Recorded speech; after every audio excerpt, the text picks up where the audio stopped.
So, what happens when the customer that you have been praying for called you and says, I don't know how I don't know how I came across your name, but someone told me that I needed to reach out to you because you were the only person in town that would be able to take my business to the next level. You were the only person in town that's going to take my career to the next level. You were the person that I needed to talk to take my life to the next level, whatever it is. What if your ideal customer came your way and you weren't ready? What happens? Now, mind you, you can stumble it through, you can kind of fumble and, make up some things as you go along. That was me. Okay. That was me. And, some of the times that worked, but other times when people were really about their business, it just did not work. So, today, I really want to encourage those of you that know that you have been called to business. If you know, I only like working with people that's been called to business. I don't necessarily enjoy working with people that think they've been called to business because you have to have a different level of a different level of grit. I'm not talking about hustle, but it's just when life takes you to your knees, you are either going to give up or you're going to pray while you're there, right? So when I find that when I'm working with people that are called to business, they understand that adversity does not make them quit. Adversity might mean you put something on pause, but you don't get to go get a plan B, right? I like talking to people that know that this is their plan A. It just makes our conversations a little bit more fruitful. So, again, I really want to talk to you all today about being positioned. One of the things that I believe that most people miss out on in terms of being positioned for their company, for their business, is having their company registered.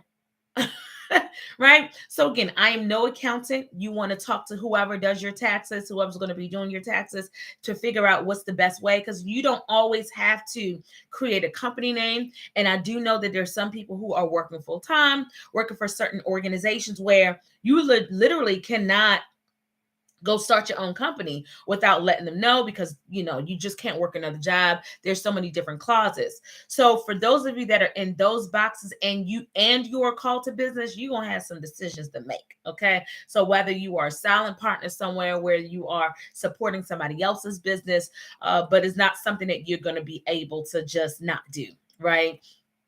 But those of you that are not in those special circumstances, having your company registered is so crucial. It's so cool. Now, can you do business without having a company name? Absolutely. Can you have a company name and your company name not be registered? Absolutely. But I'm talking to people who are looking to not just replace their own income, but they are looking to build a company. They're not just looking to, have a side hustle. Nothing wrong with it. But really, this message is for those that really can see the name of their company on a building or being recognized in public platforms, helping countless of other people, right? And if that is the case, you want things to be official. And one of the ways that you do that is by registering your company name. Okay. I There are so many people that I've come across who have company names, but when it's time to pay them, you got to pay their personal name because their company isn't registered. Now, here's one of the biggest lessons that I learned. Our customers for Career Image Solutions are typically individuals, working professionals, and then there are companies. I learned very quick that there are some companies that will look at you sideways depending on how you tell them to pay you. Right? They can tell the type of caliber of company you are by how you invoice them. I will never forget, there was somebody who I invoiced, and at that particular time I was only using PayPal. Nothing wrong with PayPal. We still utilize PayPal sometimes because if you're doing transactions online, it's just easier to do that. But I will never forget, somebody called from their accounting department and said, we don't use PayPal. Do you have any other invoicing systems? I said, I wasn't ready. I wasn't positioned. I wasn't positioned, right? And I'm like, no, I thought PayPal was it. But again, I learned very quickly that there are certain caliber of organizations that they are only dealing with, certain types of payment platforms, and there are certain contracts, certain customers that will not take you seriously if your company is not registered. So again, I am not an attorney, so I cannot give you that advice. I am not an accountant. I can't give you that advice.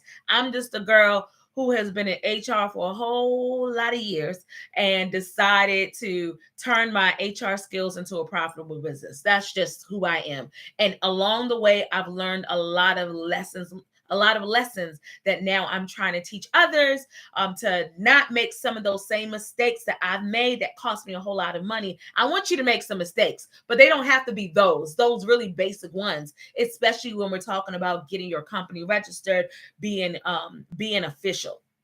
So, getting your company registered, here's just a few pros for me. Again, you are taken a bit more seriously. The second piece is that when people are paying you, they get to pay your business. And not to mention, business write offs are a real thing. Oh, by the way. And again, I'm not your accountant. Talk to your accountant about that. If you plan on being a profitable business, which is what I like to coach other people to do, then you want to make sure that you have a company name.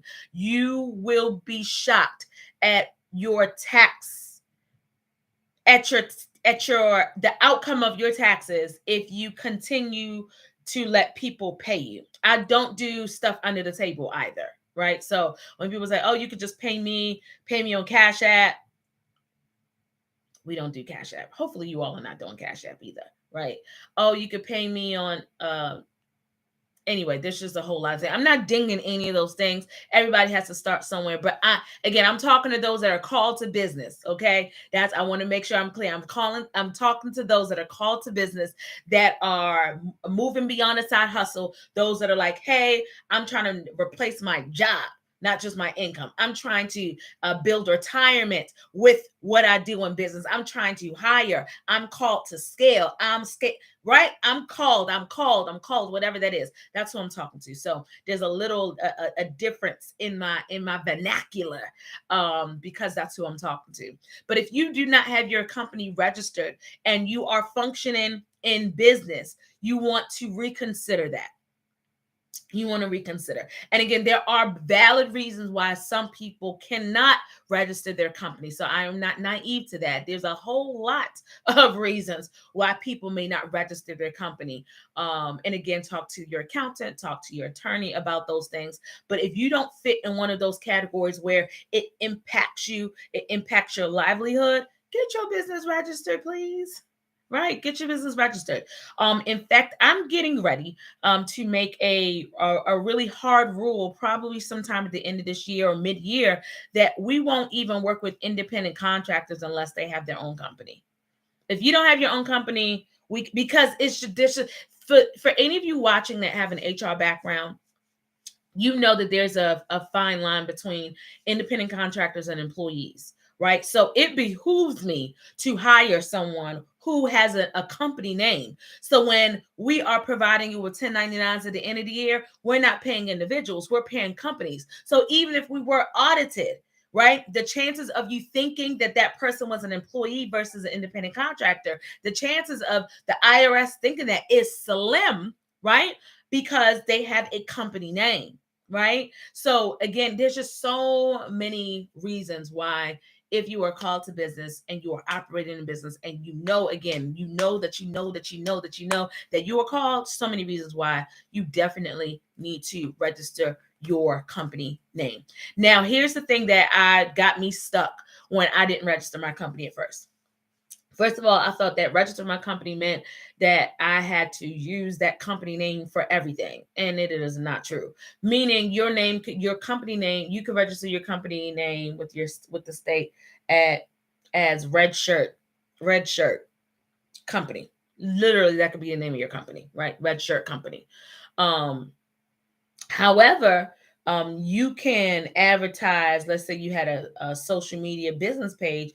You could put it that you are the business lady, right? You're the business lady. So you're advertising, you're doing all this stuff with the business lady, but at the bottom, small bottom fine print, when it's time for people to pay online, all that stuff, they're going to be paying the red shirt company. Right? Hopefully you all are picking up what I'm putting down. There's a difference in that. There's a extreme difference.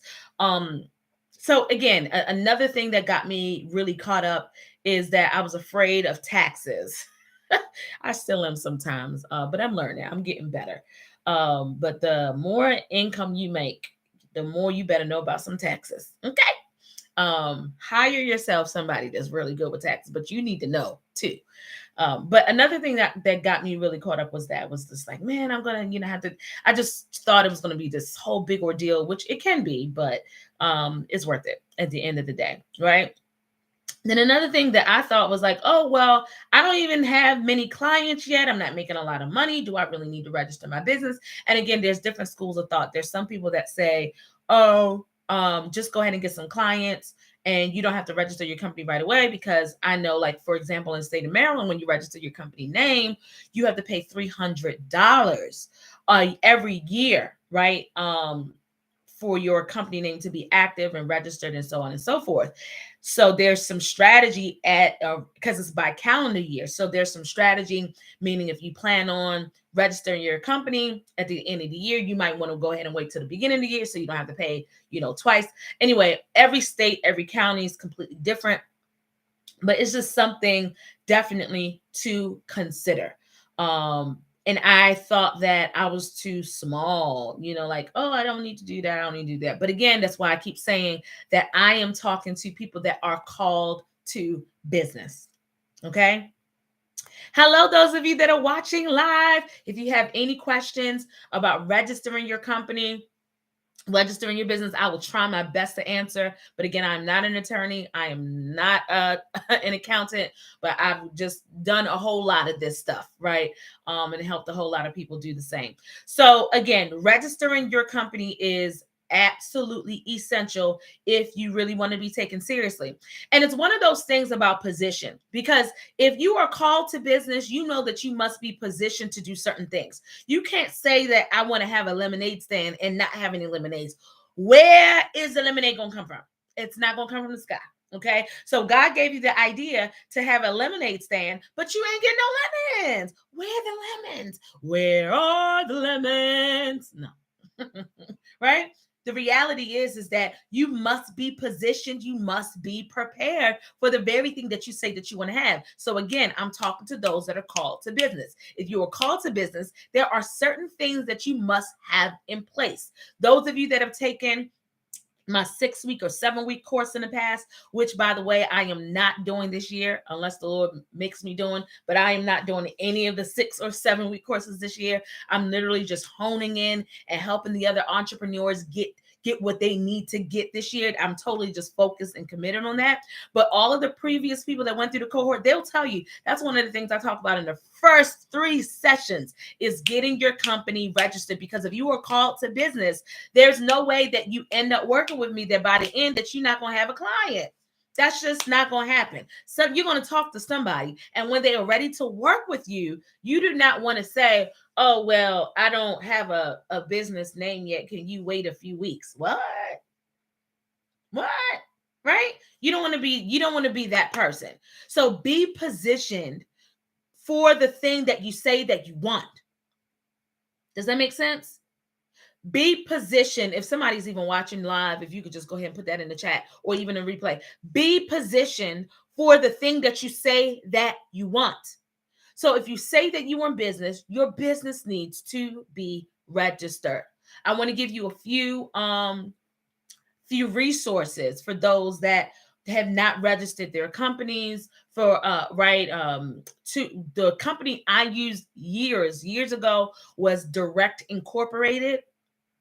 And they did an awesome job. And I referred quite a few people to them. They ain't give me no kickbacks either. But I've referred quite a few people to them. But the other company is Legal Shield. Now, I am registered with them. Our company is registered with them, and we will get a kickback if you decide to go through Legal Shield. And we will have the link in the description box if you wanted to go that route. I believe it's like Anyway, just you'll see in the link to see how much it is, but it's very reasonable, and you will have attorneys that are actually going to be the ones registering your company. So the Direct Incorporated, which again, they do a great job. They do stuff all around the United States. Both companies do stuff all around the United States. Direct Incorporated is not utilizing, they do not utilize attorneys. But again, they will process your paperwork. And again, it's been some time, and I have nothing bad to say about Direct Incorporated. With the Legal Shield, they actually just started offering this service where they're registering. They've always registered people's companies. However, they just started offering it as a separate service, right? Meaning you don't have to, pay the big top prices that you would have had to pay before, really nominal fee. And it could just be a standalone, and you don't have to get the membership. You could just have a standalone. Hey, I'm going to get my business registered. So with that being said, those are the my two resources that I would recommend if you are having trouble doing it on your own, because many people can also do it on your own. Again, it's different depending on where you live. But if you've been thinking about, here's my little caveat. If you have been struggling to get things done on your own and it's been over a year, it's time for you to get some help. It's time for you to get some accountability. And unfortunately, if you're anything like myself, you're going to have to pay for it, right? Because the reality is that what is in us is too much to go to the grave with us. And it is time. I don't know if you are feeling it, but it is time. It is time. It is time. It is time for your business to be launched. It is time for you to do what you said you were going to do. 2023 is moving with or without you. It is time. It is time. It is time. It is time. So there are some of you who are very diligent, and you are going to be able to go and do it yourself. I was not that type of person. I'm like, somebody gonna do this for me, because I kept saying I was gonna do it and I never did it. So I paid to get it done. So if that's you, it's no shame at all. Definitely, again, feel free to check out those two resources. Again, just check out the description box once this video is over. But again, be positioned for what you say that you want. I'm going to be doing another video about where entrepreneurs fail to be positioned when they say that they are in business. So you all be on the lookout for that next video. If you are an HR professional that's looking to and take your skills and launch it into a profitable business, you want to check out kingdomhr.biz. And again, just check out the description box below with all of the details on how to reach us. Until next time, don't forget to command your day. And if this has blessed you, got any tips, any nuggets for anybody else that might be watching the replay, go ahead and put it in the comment section below. All right, everybody, have a good one.